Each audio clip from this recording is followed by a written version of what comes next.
in 3 years into my 5-year term, I decided to resign from my ambassadorship to return home because I thought, of course, it's very important to be ambassador. It's very important the things you can do for your country. But I said, I really want to be with the people because there is nothing more important than the togetherness. We are in this together, building that trust that my purpose is to serve and give back, that I'm not seeking comfort, I'm not seeking resources or privileges. I am there to serve and to be with them. So I left my ambassadorship and returned back home to be with the people, to continue serving my little community. Welcome to the Kindness Factor podcast, sharing life-changing personal stories of the transformational impact of deep kindness. Hosted by Dr. Elia, the happiness doctor. And Randy McNeely, Captain Kindman. Good morning, my friends. Welcome to another episode of the Kindness Factor podcast.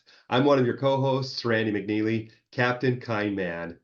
On this podcast, we share transformative stories of kindness because kindness delivers the love that reaches hearts and changes lives. And we really appreciate you taking the time to be with us today. And just as a quick reminder, it's a big help for us to be able to get great guests and expand our kindness reach across the globe. If you'll take the time to like and subscribe to this channel if you're watching on YouTube, or if you're listening on your favorite podcast platform, if you'll take just a minute to stop by and leave us a review or even give us some love through some stars. Thank you so much again for joining us today, and we look forward to introducing you to our next amazing guest. Good morning, good afternoon, or good evening, wherever you may be. Welcome to another episode of the Kindness Factor podcast. I'm Randy McNeely, your co-host, Captain Kindman. I'm joined by my wonderful co-host, Dr. Elia Gourgouris, who is the happiness doctor, and he's coming to us from his happy place in Greece. And today we're totally honored to have the wonderful opportunity to interview an amazing man. We'd like to introduce you to Mr. Yeeah, the Honorable, I should say, Yeeah Samake. Yeeah has, I'm going to give just a very brief introduction, and I'm going to let him introduce himself because he can do a much better job of it than I can. But I'll say this, he's a humanitarian. He's the executive director for an amazing organization called Empower Mali. He has done a plethora of things to help lift, build, strengthen, and uplift the people of Mali, including as the mayor of Ouagadougou, as a presidential candidate, and as a ambassador to 10 different countries, appointed by the president of Mali, including India, and golly, I don't remember there's a whole list of them. But more importantly, the most important thing I can tell you about this good man is he has a heart the size of Mali that is filled with love. He loves his people. He loves other people. He loves in general. He loves everyone around him, and he exudes that wonderful love. You cannot meet or talk with Yeeah Samake without coming away like you've just conversed with a friend. Yeeah, thank you for taking the time to be with us today. Randy, it's a pleasure to be with you. And truly, you are an inspiration yourself. You are encouraging, promoting, and inspiring more and more people to be kind. Just a little bit of kindness a day, a little bit of kindness in our life. Truly, you're making this world a better place. So I thank you for inviting me here on this show and to talk about your favorite topic, kindness. I'm glad to join you. Good luck with everything that you're doing. I know you have some big plans coming up. There's a lot of support for you and a lot of love for you. So, because I think people realize your heart is in the right place. You're not about power. You're about love. You're about improving people's lives and the Malian people. So we wish you all the best. I thank you. I thank you. Yeah, Yeeah, would you be willing to share just briefly, like in a minute or two, give a summary of who you are, what has brought you to run? And okay, I need to say this. Yeeah is currently running for president of the country of Mali. Yeeah, will you give us a brief introduction to yourself and why you're doing what you're doing? Well, it's a privilege to talk to you and to your audience. I am Nyankoro Yeah Samake from Mali, West Africa, born in Welesebugu, Mali, one of the poorest uh, region of one of the poorest countries on earth. So it's a miracle that I am doing what I do, coming from a very modest family. Um, you said it to begin with. I love people, and I have been really inspired by a great man who really had an incredible vision to send all of his 23 children to school, including myself. And the opportunities I have today are the result of his vision of combating and breaking the cycle of poverty from our long line of family heritage. So clearly, my life is a miracle. And it is my purpose to give back, to express gratitude to God, is to give back my talent and all that He has given me and the experience that I have been blessed with so that I can return and bless my people in Mali, my people in my local jurisdiction, but also the people of Mali. Everybody in their lifetime has a kindness hero. They probably have more than one over the course of a lifetime. There are plenty of people that are blessed our lives. But is there one that has maybe the most impactful that really changed the course of your life? And as a result, you became a man of God, you became a man of service, and you became a man of kindness and love. So if you want to maybe share a little bit about this person in your life. Elia, you've said it right. There's so many people that have impacted my life. And clearly, as I said, my life is a miracle. Every aspect of my life is a miracle. I have James Arrington, who is a great man who has truly inspired me and that I work with today. There is a gentleman in Texas called John Paul DeJoria who has had a transformative impact in my life. There's a lady and a family from Colorado, Boulder, Colorado, that also gave me incredible opportunity actually to come to America here. But of all of these people, the one person I would like to talk about today is my father.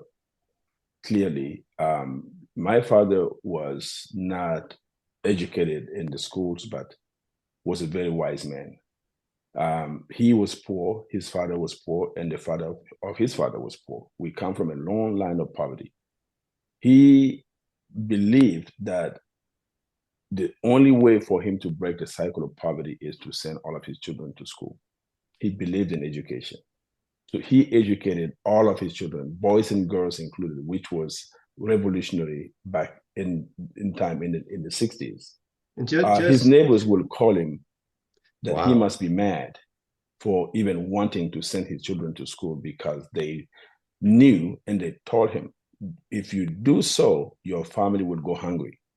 now, My father's yay, answer, yay. yes, Let me interrupt you for just 2 seconds, and I apologize for please, that. please. Throw out there that number again. How many children did your father have? I have 22 brothers and sisters. So we are 23 23 kids. total. 23 kids. Now think about Yes, that. As he keeps going, think about the task his father set to get those 23 he kids educated. he did. He did. Providing for all of us was not an easy task. And sending all of us to school was a drastic decision of my father. And he knew, and he was warned by our neighbors that if he sent all of his children to school, we will go hungry.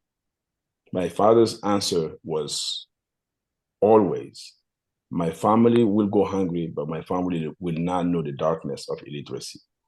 So, with this Wow. mindset, he sent us all to school. It was not easy on us either because we will go hungry. Sometimes we'll go to bed on empty stomach and not be able to sleep.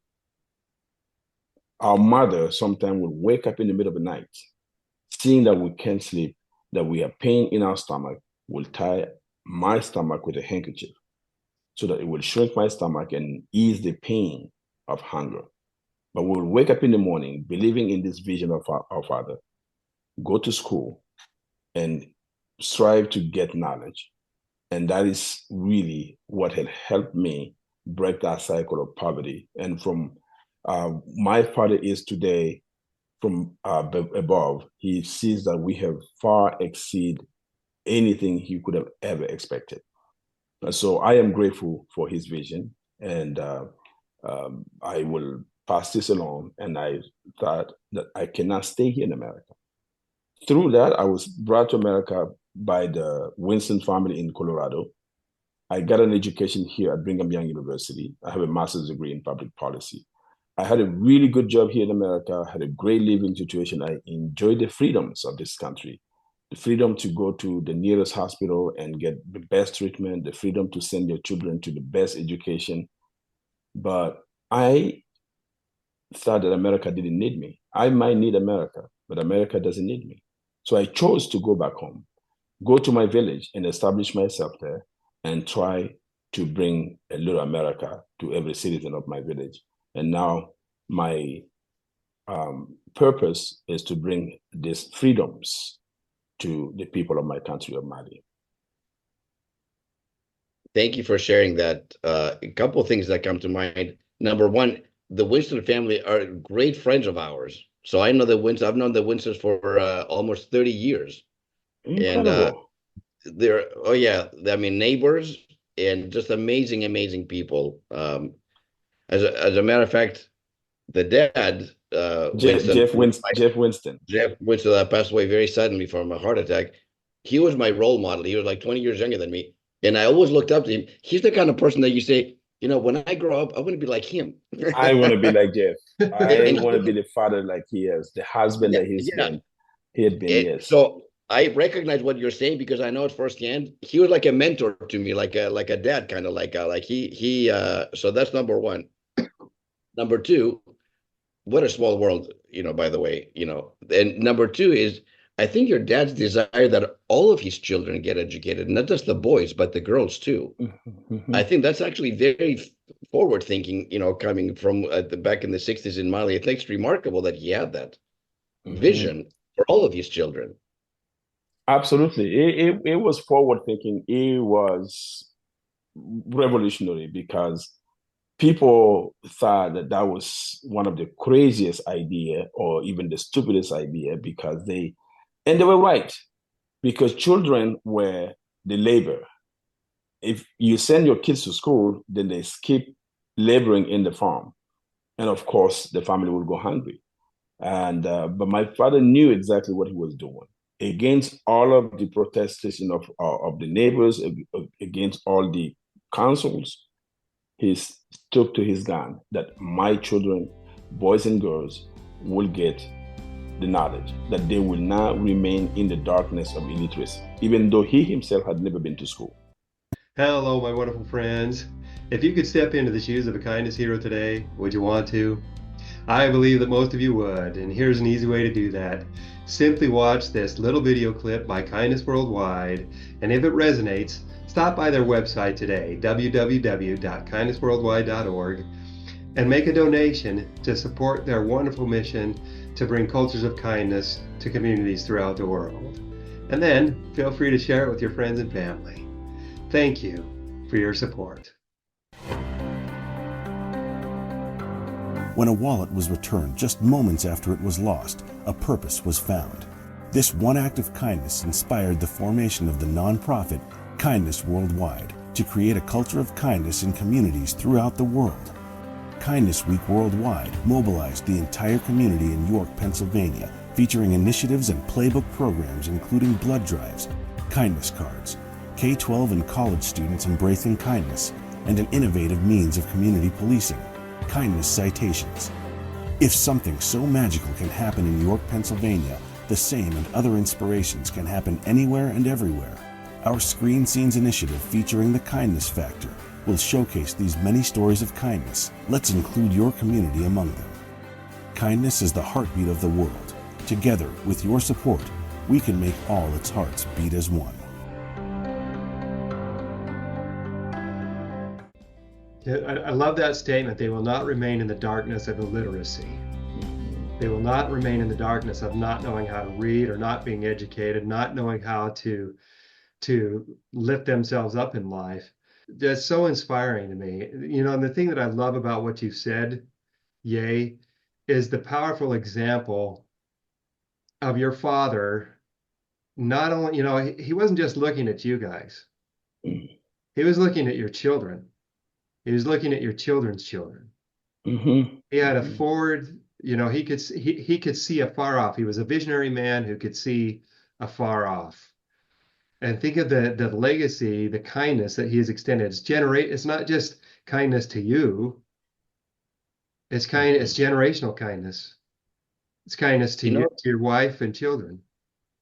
Absolutely, Randy, and we feel that kindness, and we want to pass that along. We strive for our children to also get an education, but we strive to have people in Mali as that work we have built so far 50 50 schools, which is 150 classrooms in 50 villages in Mali to promote education, to making sure that boys and girls have equal access to a school building in their own village, which means that they don't have to walk 3 to 5 miles one way to get to school, to go to a middle school, because most villages have their primary school, but they don't have a middle school. So children have to walk long distance to get to the middle school.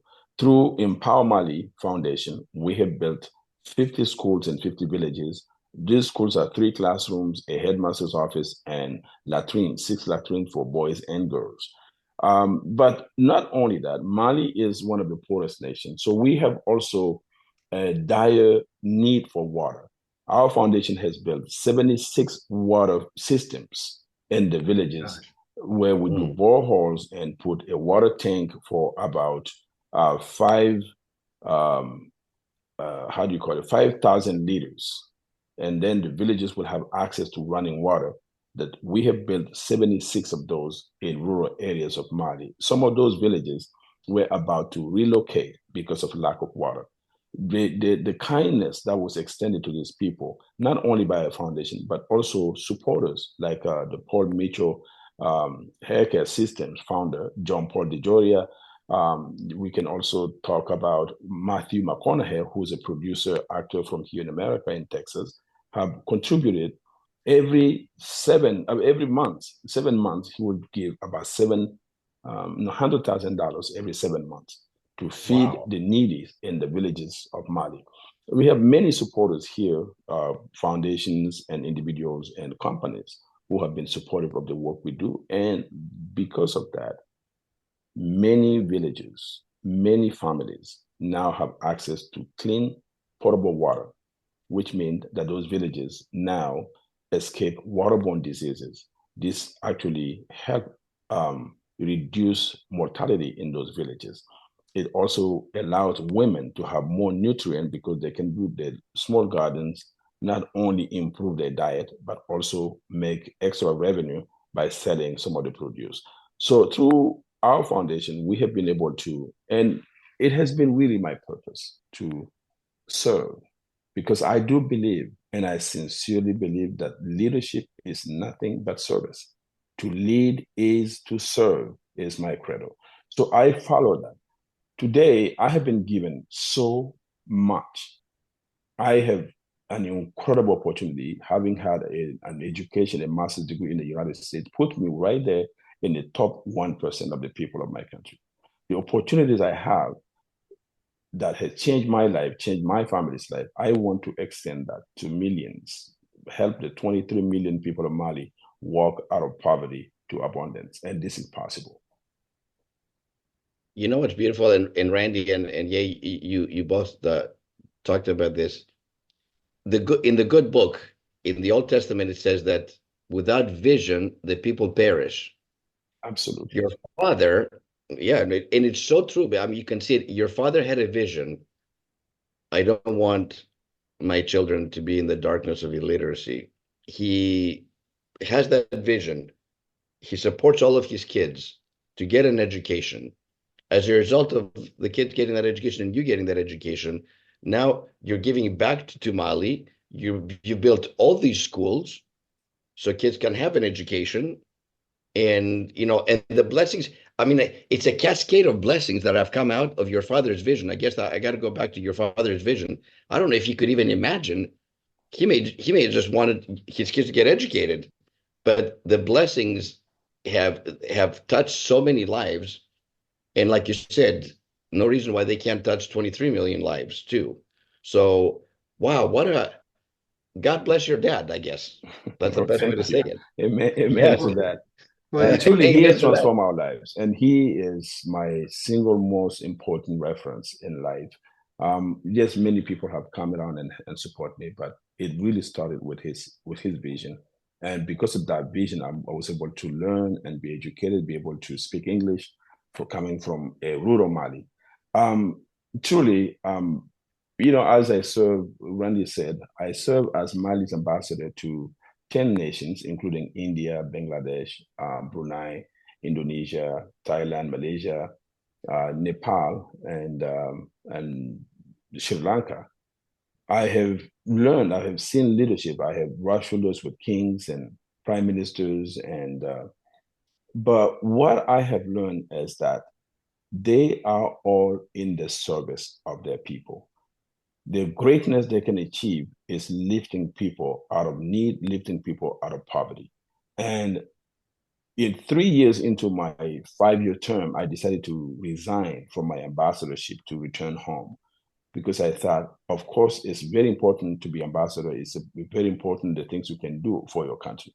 But I said, I really want to be with the people because there's nothing more important than the togetherness. We are in this together, building that trust that my purpose is to serve and give back, that I'm not seeking comfort, I'm not seeking resources or privileges. I am there to serve and to be with them. So I left my ambassadorship and returned back home to be with the people, to continue serving my little community, but also I ended up running for president in 2018 as a presidential candidate. I ran for president. Of course, the gentleman I ran against, who had appointed me the ambassador, was not happy with this, but also rigged the election. As he did that, 2 years into his second term, the people of Mali protested 6 months to demand that he resign, and which has led Mali today to a military regime, a Right. burgeoning democracy now has been toppled, and Mali has been run today by a military regime, which is not favorable for development of a nation like Mali. So I have been advocating and talking to the military that we need to return back to democracy, and that is today my fight in my country. My good man, my ambassador. I hope one day we call you President Sámake. But as of right now, I hope that day comes that we can all call you President Sámake. Our time is actually up. So before we go, if you could give us like 3 pearls of wisdom for our audience, and how to live life fully and completely with love, kindness, and care for our fellow human beings, what would be your top 3 pearls of wisdom? Well, the top one is leadership. To lead is to serve, which lead to service. As we serve, there is no greater satisfaction on this earth than giving to others, than serving others. As you serve, you get more than the people you serve. And I can testify to that.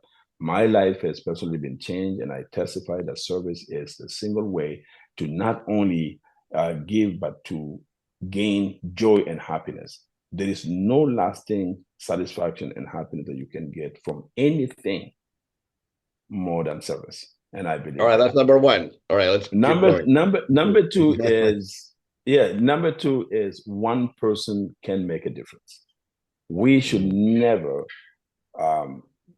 undermine our capacities. The Lord has given all of us enormous and endless faculties to transform not only our lives, but to inspire others and to stand up and challenge what is wrong and stand up for what is right.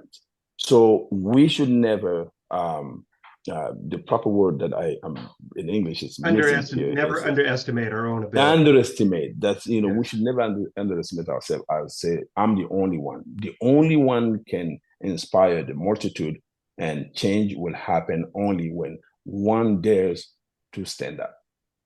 So that I believe in that. So that's the second one. What, do you have one more? One more would be, let me think. Education is the weapon, the weapon that can transform this world, said Nelson Mandela. I believe in the power of education. And that's one of the reasons why our foundation's primary purpose is to educate the children of Mali by building schools throughout the country. We have built so far 50 schools, 150 classrooms that is serving generations and generations of Malians. And we hope to teach them the right principles and the sense of patriotism, the sense of entrepreneurship, so that these children can become honest, principled leaders of our country tomorrow. Thank you, Ambassador. Thank you for your big heart. Thank you to your dad, actually, for actually starting this whole thing, because the biggest things goes to him. And thank you for being on the show. How can our audience reach you or support your cause? That's the other thing. YeahSamake.com or empowermali.org. Yeeah Samake, YeahSamake.com or empowermali, MALI.org. Thank you so much for being on. You're very welcome. Sharing your wisdom. Throw out one quick comment. Yeeah today has a pillar standing behind him. He doesn't say a whole lot about her in public, but she is, because he has such great respect for her. But I know Marissa Coutinho Sámake, and that lady is a ball of fire. Absolutely. Absolutely. It's the rock that I stand on, really. Thank you. She is the fire that ignites Yeah's fuse. So absolutely. And they're beautiful children. I agree more. So. Thank you. Thank you, Randy, for bringing that up. And thank you so much, Yeeah, for taking the time to join us today. Thank you to our audience. We know that you could spend your time doing other things. We want to thank you for taking the time to listen to us, and take just a couple minutes and stop and think, what did I learn today from this amazing conversation? How is it applicable to me? And what am I going to do about it? And then make a plan and go forth and act.